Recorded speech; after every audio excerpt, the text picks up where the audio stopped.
I am the worst at celebrations. Not meaning that I don't like to celebrate or I can't be fun and I can't get excited or that I don't do anything that's worth celebrating. Just simply, I'm not great at celebrating.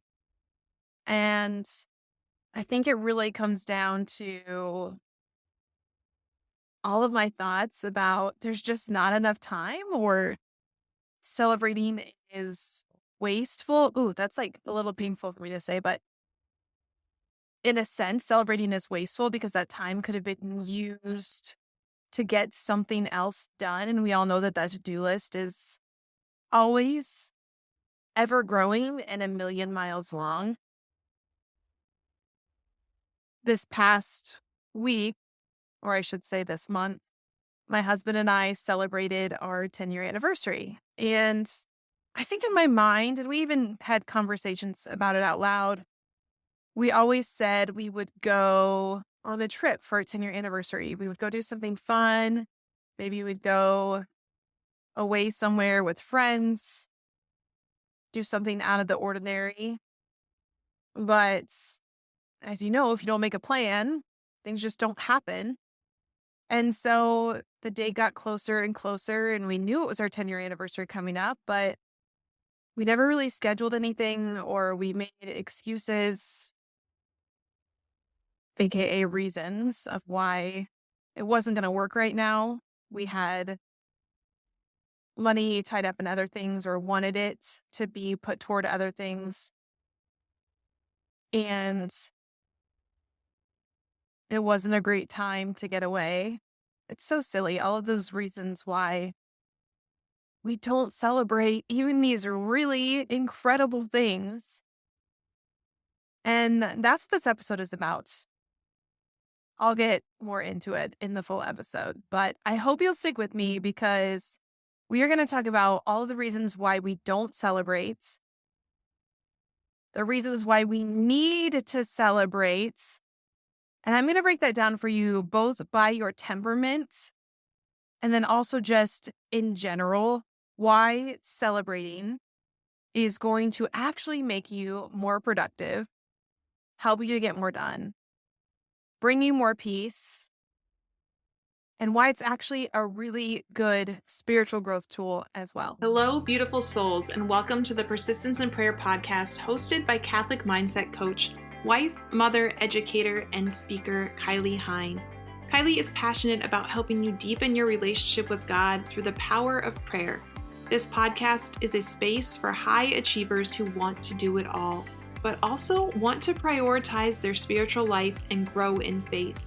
Join us as we explore the beauty of persistence in prayer and the transformative impact it can have on our lives.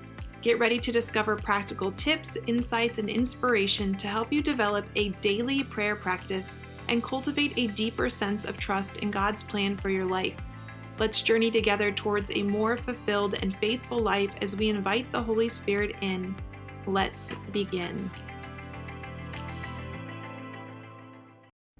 So this podcast episode was supposed to come out on Tuesday, and for some reason, the recorder that I use just wasn't working. And I've heard from other people that it wasn't working and their podcast got out late too, and that's okay. I believe that there's a reason that this episode was not aired on Tuesday. It was supposed to air today. So maybe it's for you. Maybe it's for someone else who's listening. They just really needed this today and not on Tuesday. And glory be to God for his timing as we talk about celebrations. Also, I will just let you know, because the program that I normally record in was not working, I recorded this episode once in there. And because it was not working, I wasn't going to give up. So I recorded it on my phone in my car. And that is where the bulk of this episode audio is coming from. So if it sounds not perfect, it's not perfect. And that's okay. I felt like the Lord very much was still encouraging me to post it anyway and to get it out there. So I pray that this blesses you, and please continue to pray for me. Okay. So before we get too far into this episode, I just want to say my husband and I actually did celebrate our 10-year anniversary. It didn't look like we thought it would, and it was pretty last minute, but we did make an effort. My in-laws were so gracious to actually they volunteered to take our kids for the weekend. And by God's grace, it was a TTA DTD kind of weekend. If you know what that means, you know. And if you don't know, you probably don't want to know. But that doesn't always happen. And that day we were kind of like, man, what should we do? I really felt like our whole house needed cleaned because it was going to bring me so much more peace throughout the week. It was a great opportunity to do that while the kids were gone. And I had been really sick for several weeks. So things had just been piling up and piling up. So I did a little of that while my husband went and did some other farm errands that had to be done. We bonded over getting a new debit card because there was a fraudulent charge on mine. He even stopped at a garage sale for me, which my husband did not want to do, let me tell you. But we watched our wedding video together. We went to mass together. And even though we kind of wanted to go out and do something a little more exciting and fun to reminisce our dating days, my husband used to take me dancing all the time, particularly like country line dancing, kind of country swing. I just was feeling really exhausted and not quite up for it. I wasn't feeling great. So we stayed home, snuggled on the couch. He got to watch football. I got to read a book, which felt so good. We were still spending time together, sat by the campfire, and just had good bonding connection time. And all that to say, we don't need a lot to celebrate. We just need someone to share it with. And it doesn't have to cost a lot of money or any money for that matter. But we talk ourselves out of celebrating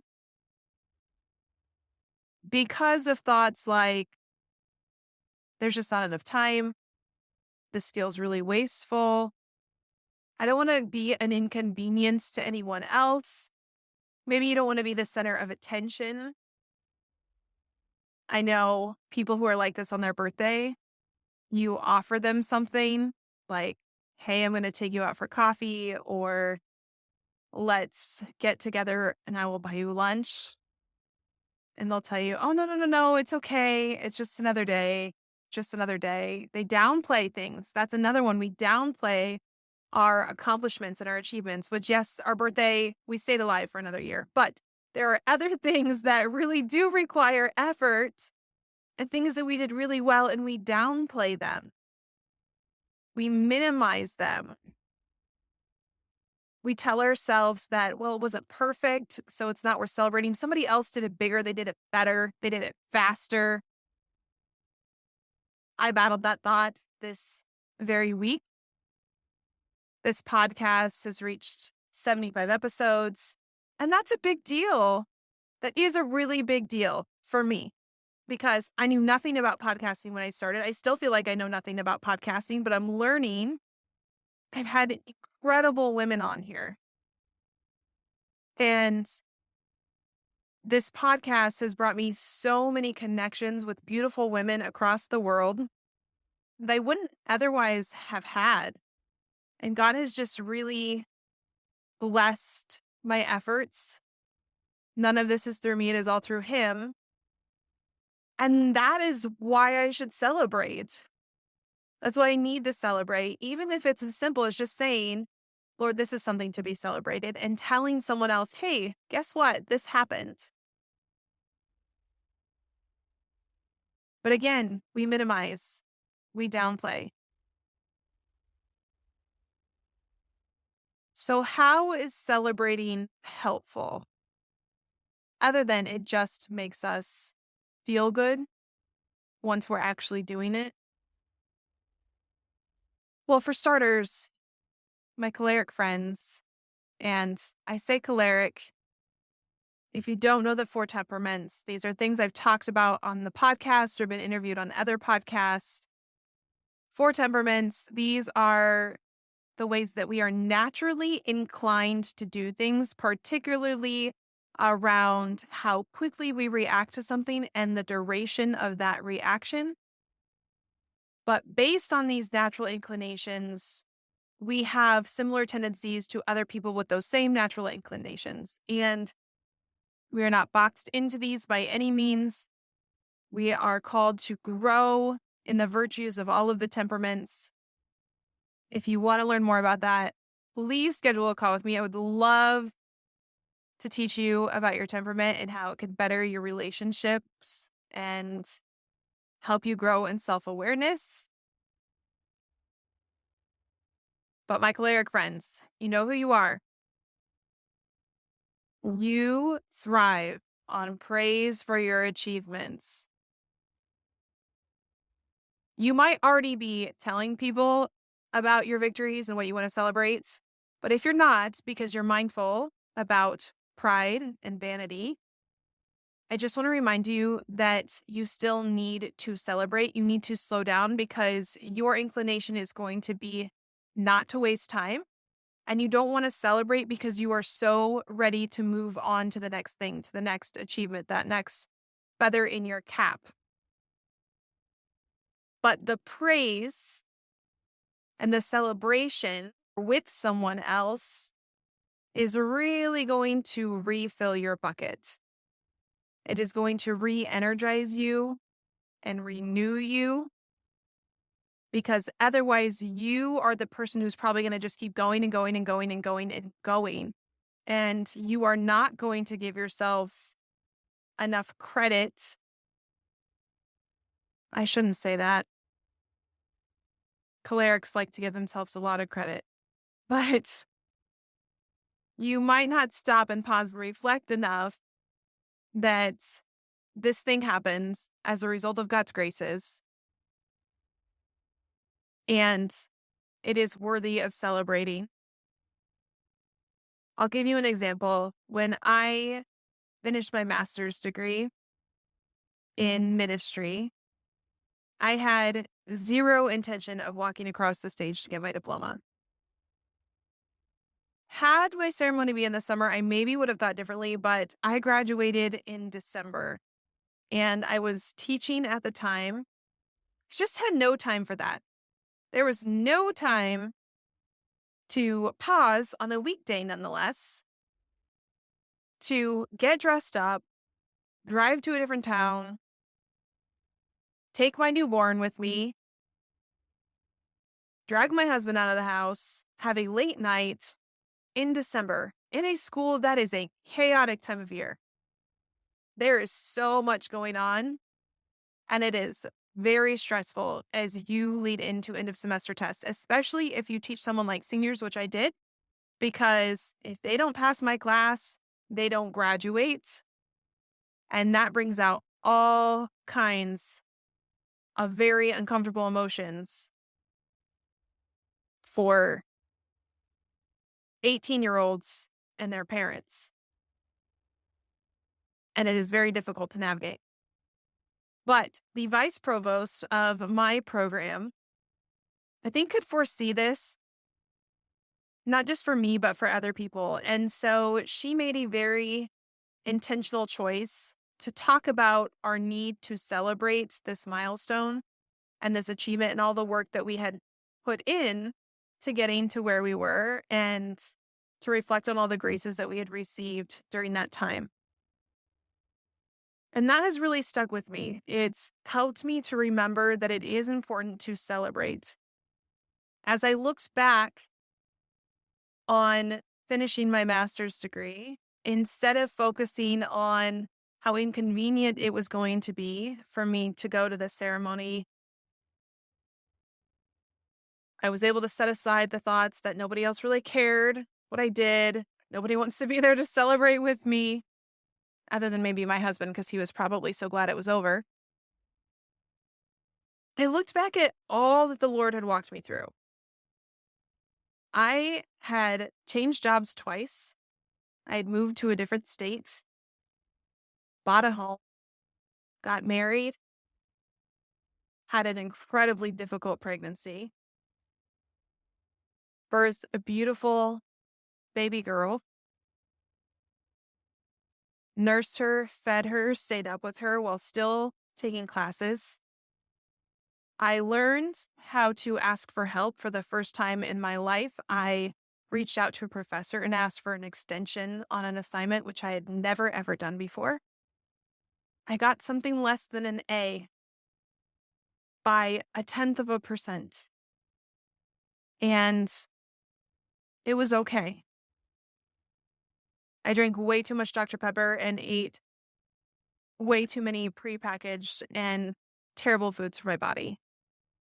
I lost countless amounts of sleep. I grew in my faith life exponentially. I built new relationships with people from across the country, priests, religious. In fact, I roomed with religious sisters almost every summer of that program. Actually, all 3 summers of that program, if I remember correctly. I did things that I had never done before. I challenged myself with theology courses when I came from a math background. I didn't quit when I was different than everyone else in my program, and I felt entirely inadequate. Revelations were made about my faith and why Catholicism is different and why it truly is the thing that I believe in, so much so that I share it with everybody on things like a podcast. And yet, I wasn't going to take a couple hours out of one night to celebrate that because I simply couldn't be bothered. And I'm going to guess that I'm not alone in those thoughts. I'm sure a lot of you listening have probably pushed aside a celebration, not acknowledged a big thing, kind of waved it off or downplayed it because you were too busy, you didn't have enough time, all of the other excuses that we come up with.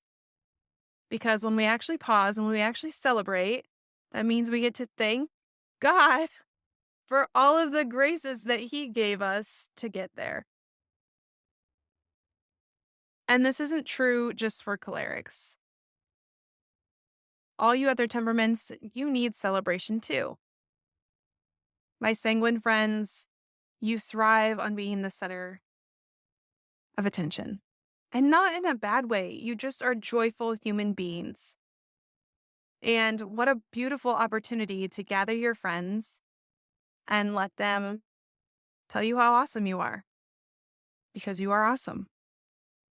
And if you finished a big project, that definitely needs celebrating. Not because you can't do it, but just because you have that extra challenge of getting excited and also distracted. As a sanguine, those long-term projects, the finishing the project instead of just starting one after another, that's an extra challenge for you. And when you do it, you need to rejoice in it. And also, where you're training your brain as you celebrate those little milestones, each tick mark along the way, you get that big old hit of dopamine. And you can tell yourself, hey, look, you can do this. And you're rewiring those neural pathways to say, I can do hard things. Hard things aren't scary.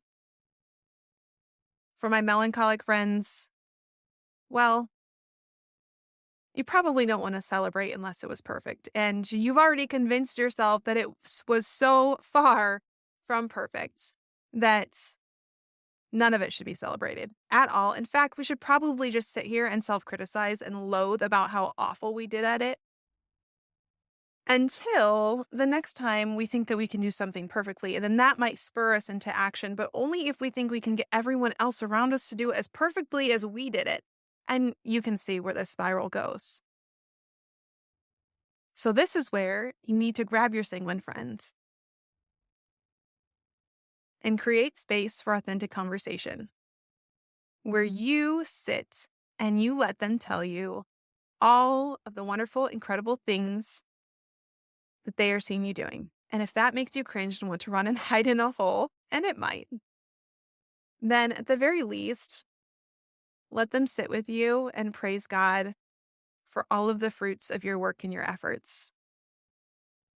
For my phlegmatic friends, even though you would never, ever want to disrupt someone else's schedule, you would never want to cause any tension or make them feel uncomfortable, you actually really like it when other people tell you how well you're doing and they encourage you without any sort of nagging or criticism. In fact, those little encouragements make you thrive and they motivate you in ways that you're not typically motivated. And while, like the melancholic, your introverted self may not want to have a huge party where you are the center of attention, celebrations don't always have to be like that. In fact, when I will say many years ago, but back when I was training for a half marathon, my good friend Bobby and I would go out for runs on the weekends. And on our long run days, there's such a struggle sometimes. We would always, at the halfway point, stop and let ourselves do a little victory dance. And no matter how tired I was, that sweet little victory dance, that brief moment of giggles with my good friend, that was enough to keep me going all the way back home. It doesn't take much. And it can be as simple as one other friend, or two, or three, and you are not an inconvenience. It's not an inconvenience to celebrate you. I also want to add that as you're listening to this, I just want to encourage you to look at ways that we can praise and celebrate other people because depending on their temperament, they might be downplaying some really cool and awesome things that they are doing. But if you see it and you notice it, please just recognize them. I can't tell you how much it just warms my heart and overflows my heart, sometimes into tears, when someone will reach out and say that they saw something I did and it inspired them or it changed their thinking. Things that are little that I didn't even know that I was doing, but those little encouragements, those celebrations, which, by the way, There are several definitions for celebration, but one is to honor, especially by a solemn ceremony or by refraining from ordinary business. So you might take some time away from what you normally do, or to mark something by festivities. One of them is the action of marking an important event or occasion by engaging in enjoyable, typically social activity. So simply doing something that you enjoy, often with someone else, to mark something that was important to you. just simply acknowledging that you have done something well. Acknowledgement is not always prideful. In fact, many times it is not. It's not always vain. It's not to point the center of attention on you. It's actually a great way to praise God, to recognize how He has given you the grace to do some really awesome thing, whether that's big or whether that's little. Even Jesus made time to celebrate. Okay, I will admit he also used the wedding at Cana to perform his first miracle, but that is all the more reason to show that good things come from celebrations. So I'm going to list out for you reasons why you should start celebrating more often right now. Number one, gratitude to God. When we celebrate small wins, we train our brains to be grateful for more often. And that gratitude in and of itself is a grace, but acknowledging that grace acknowledging that gift, that these little achievements are a sign of God's blessings and they are encouragement to remain in his goodness. Just as St. Therese of Lisieux taught, everything is a grace. Everything is a gift. The fact that we are breathing, God is immersed in every single part of our being. And if at any point in time he stops pouring into us, we cease to exist. He is the soul within our soul. Isn't that something to pause for in our day? Especially in those big moments when we've actually been working on projects for a long time. Reason number 2, boosting motivation and confidence. When we acknowledge our progress, we build momentum. St. John Bosco said, "Do good while you still have time." When we recognize our achievements and the good that we're doing in the world, it spurs our motivation to keep working and trusting that we are cooperating in God's grace. And again, all the more reason to encourage other people. I can't tell you how many times I have wanted to quit at something, to give up when I felt like it was hopeless and meaningless and had no purpose. And someone acknowledging my efforts or letting me know that by watching me, it changed something in them was all it took for me to just have great hope again and really start pouring into that project again. Number 3, strengthening relationships. When we celebrate, and again, definition of celebrate means with someone, it gives us a sense of community. And again, we can go back to temperament. If you're the sanguine, you might want to host a big party to celebrate. But if you're melancholic, maybe, or phlegmatic, I should say, you're both kind of introverted, you might just want a small, intimate gathering. Or it might be catching up over ice cream with your bestie. It doesn't have to be complicated. It doesn't have to take a lot of time. When we give, we receive. And so giving ourselves the opportunity to celebrate, we receive from that. And also, when we give ourselves the opportunity to celebrate with other people, they are also receiving in that. It just nurtures humility. It keeps us humble by reminding us that progress does not happen overnight. It is little by little by little. St. Teresa of Calcutta talks about being faithful in small things because it's in them that your strength lies. And when we just recognize our littleness, it really helps us to stay grounded. So again, I just want to encourage you, look for things to celebrate. I think if you start looking, you are going to find so many things. Celebrations don't have to be big. They don't have to cost money.